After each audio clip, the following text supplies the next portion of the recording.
Hey, good morning, everybody. Hope everybody's well. Happy Wednesday for those that are here live. Those here any day of the week, thanks so much for being here. I'm honored to be together with you again. We've been talking about this concept of influence, of making a difference in someone else's life. It's not relegated only to those that have the title. Man, if I heard that growing up, people that get to speak are one of three people: teachers, rabbis. It's just not true. Every one of us has an opportunity to be a blessing, to be empowering for others. And we're constantly in that state, constantly dealing with people, whether it's people that we see in our lives randomly, the person on the train that's punching your ticket, whether it's the people that we are related to or that we work with, people coming for advice, people not coming for advice but should be coming for advice, people coming at us with love, people going at us with their dukes up. We're always in a space of interacting with people. And our ability to understand how to navigate that is critical, because at the end of the day, if all we're doing is pushing back, it's going to be a whole life of battling. You ever sit with a family where they're having the same fights that they had since they were little? It's the same stuff. It's the same stuff. Friends, you ever work at a place for long enough and it's the same stuff. Just a new day. It's the same stuff. There's no human evolution. Same stuff. Round and round. It doesn't get us anywhere. It doesn't get us anywhere. To continuously have the same conversations with different details year after year, for relationships to not evolve over time. You're living with somebody and you're having the same argument for a decade. How is that helpful? How is that how does that work? It's because we live in a space where we are only seeing the world from the surface of the words that we use. So if I keep on correcting somebody in their actions and I think that, oh, they're going to get the advice because I've said the advice, I've transferred information to their brain, why aren't they getting it? Why aren't they understand? The information is correct. Why aren't they getting it for? Teachers are shocked. Don't you love math? And kids are like, no, we hate math. I'm transferring math to you. Don't you see it? And the kids are like, yeah, no, we hate it. And as soon as we're done with the subject, we're never going back to it. I hated biology. Hated it. And chem just did. As soon as I was done, I ran. Doesn't mean that the subject of biology and chemistry isn't fascinating. It's that when I look at it from the surface, and and I'm not blaming anyone who's done that way, but that's life. When the information is just a transfer, it doesn't mean that I'm going to connect to it. I don't care how important the person thinks it is. When we're engaging with people, the words aren't what's most important, because the words that we use are garments for the thoughts and the feelings that we have, which are garments for the soul and the spiritual energy which we possess. So if you really want to make a difference in somebody else, if you really want to give them something, yeah, you got to use words because we live in this world. But the question is not just the words that you use. The question is the intention behind the words. When I say what I am saying, why am I saying it for? Am I saying it because I want to give to you? Because I want to benefit you? Because I believe in you? because I want to empower you? Or am I saying it because I don't believe in you and I want to convince you? And I want not convince you for your benefit, convince you because I'm right. And I want to enable you to succumb your will to my will because you should. I'm your parent, I'm your teacher. I know this better than you know this. You see the difference? See the difference in somebody trying to explain something from a place of this person in front of me is incredible, and I want them to understand this aspect that I may understand because I want them to be more incredible, or I want them to at least understand what I understand so they can enjoy the things that I enjoy. Or maybe there's an insight that I have, but it comes from a place of my intention is to give to this person where they're at for them versus the place of I know better. So I'm going to wait for them to be quiet so that I can convince them that I'm right because I know I'm right because I know better than them. And so as the person hears the words, there's like this. Do you ever feel this way? Am I the only one that feels this way? Like, do you ever feel this way where like someone tells you something and like you just sort of sense? No, you just reject it and you don't know why you're rejecting it for, because you're rejecting it because the intentionality of it is not for your benefit. Especially, thank you, Batya, in political arguments. That's why you see people in political arguments and like they don't change their position. Do you ever like watch a debate and someone's like, "Oh yeah, you're right on healthcare. I didn't do the math. Yeah, we're gonna get back to you on the healthcare program because the guy I was debating made a great point, and I'm gonna go back to my guys." And you ever see a debate ever do that ever? Of course not, because I don't really want to. I'm not debating you. I'm just trying to convince you. I don't respect your opinions. I don't respect the way you see the world. I just need you to understand how I see the world. Because I live with in my head my whole life. So is there somebody else not like me? Right? And if we done, I don't know if we've done this before, but you know, in our family, I've been telling this over this thing for a long time. Family, it's almost like a joke where like everybody thinks they're in the middle of everything. You know that? You ever notice like everyone's in the middle? To the right, they're extremists, and to the left, they're barely even pulling their weight. You know that? Politically, they've figured it out. And to the people that are to the right of them, or whatever, the right, not conservative or liberal, but to the extreme side is like they're extremists. And to the left, it's like forget. Religiously, we're in the middle. We figured out how to balance the physical world and the spiritual world. The people that are like doing more than me, like, can you relax? Relax. You don't got to do that much. People doing less than me, like, really? Are you even part of this religion? You know what I'm talking about? Working out. Everyone that does more, you're like, whoa, that's extreme. You don't got to not eat that. Not working out as much, like, really? Like, don't you want to take care of your health? And even as we change our positions, right? Even as we become more or less healthy, more or less connected, more or less, even as our positions change, immediately new people become extreme and new people become basically not involved. It's an amazing thing, no? We seem to always be in the middle of everything. It's like amazing how we're able to like balance both sides so perfectly and to have this blend of all funnels, right? It's like as if God's over our head going, how did you figure out the golden path? Like, whoa. And you're like, I know, I don't know how I did this. Like, but I'm happy I did. And you must be looking down and going, wow, she's on the golden path. He's on the golden path. Like, and you're like, yeah, we know that. But I mean, the rest of the world's gone crazy. You see people that say these things. The world's gone crazy. Of course, they haven't gone crazy.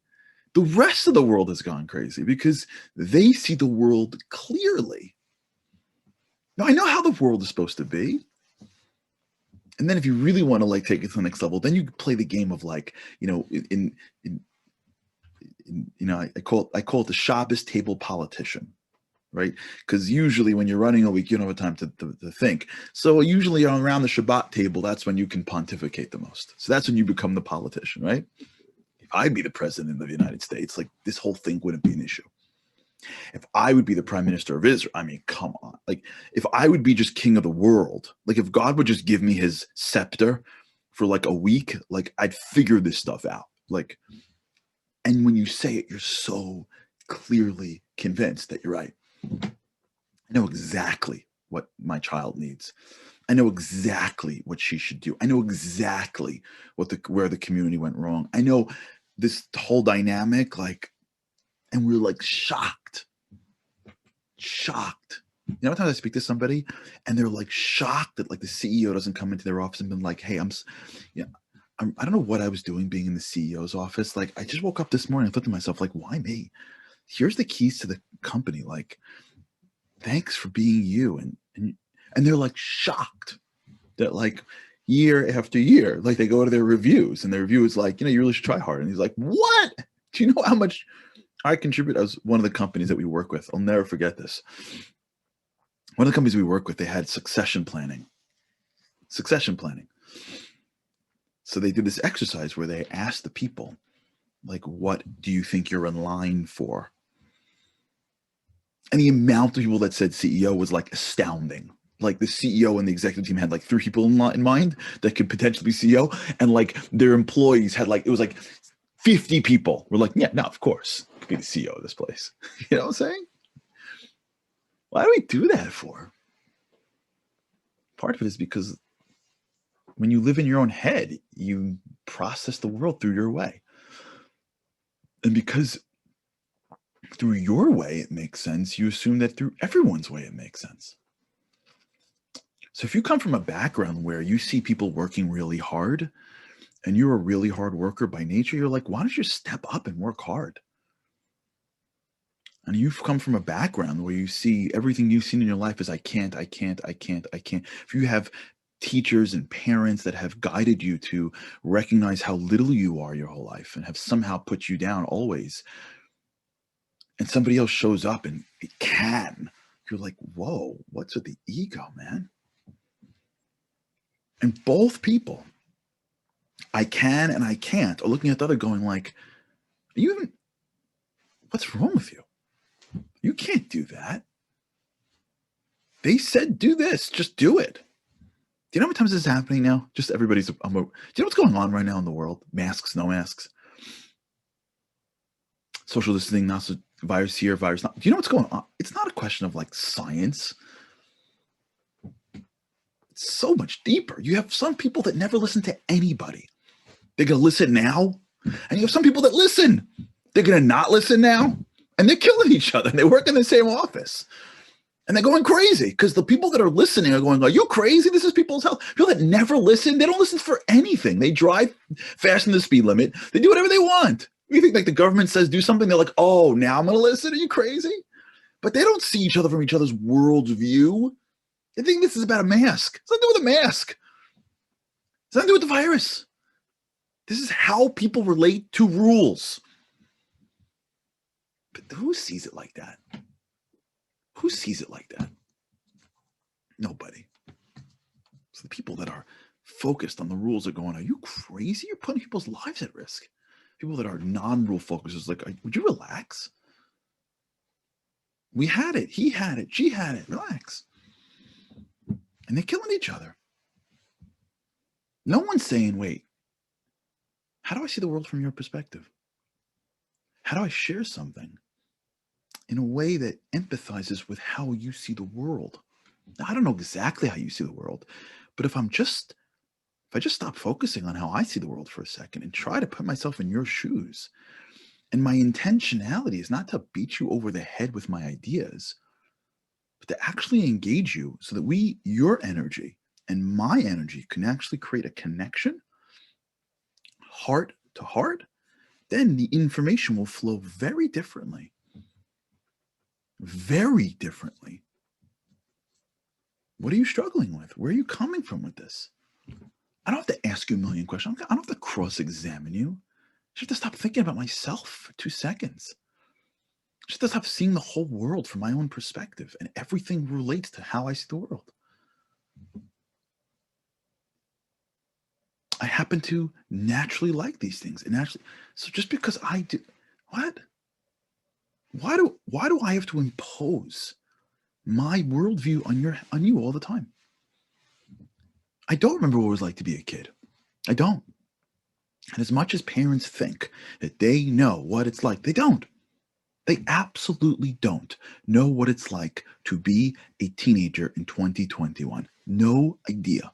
They could somehow cobble together what it was like when they grew up, which was incredibly different now, and do their, I don't really know what's in the head of my teenager unless I stop and put myself in the head of my teenager.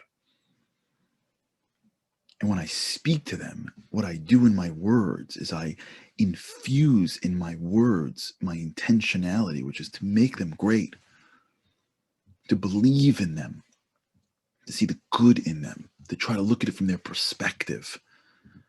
So when I offer even a minute of advice, the advice comes out of my mouth as a garment that is holding and containing so much energy that when the person hears it, they don't just hear the advice, it unpacks the energy and it gets into their soul, and they feel like, whoa, that person just feels different.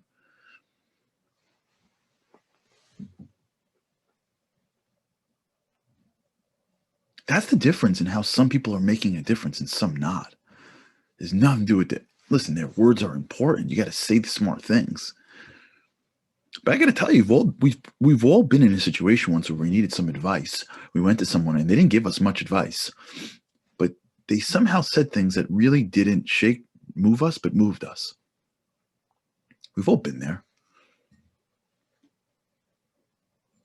Or sometimes the intentionality is so much more important than even the words. You know, there's a rule that when someone goes to pay a shiva call to somebody else, God forbid, you're not supposed to talk until the mourner talks first. You know, there's a rule like that. Because God's like, just stop talking for a minute.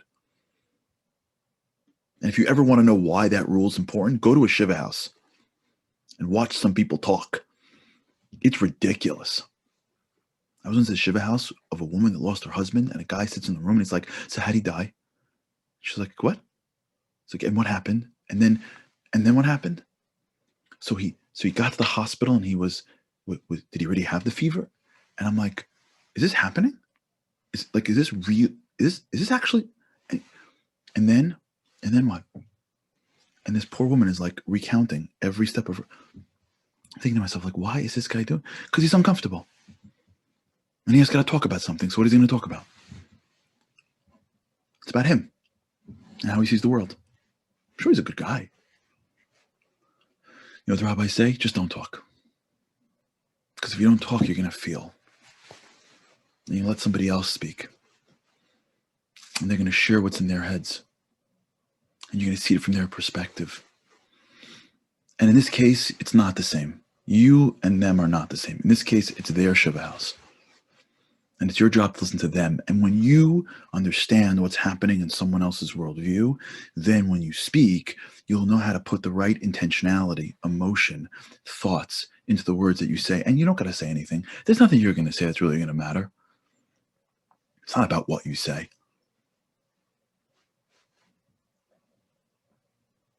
So many times we're scared to feel, so we talk. It's uncomfortable. You ever have that? It's uncomfortable.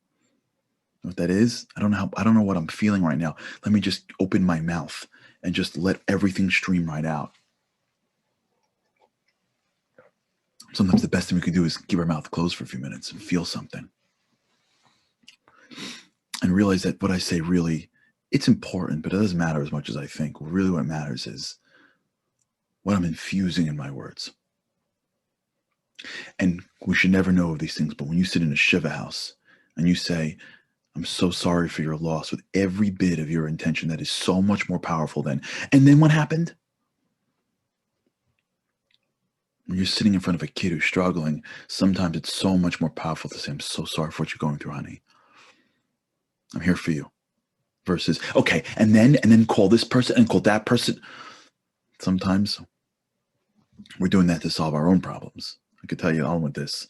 I can tell you I know a bunch of husbands that have this issue. We did this before on the show a number of times. Their wives share an issue with them and they just want to solve it, solve it, solve it, solve it. And the wife's like, relax. I don't need you to solve it.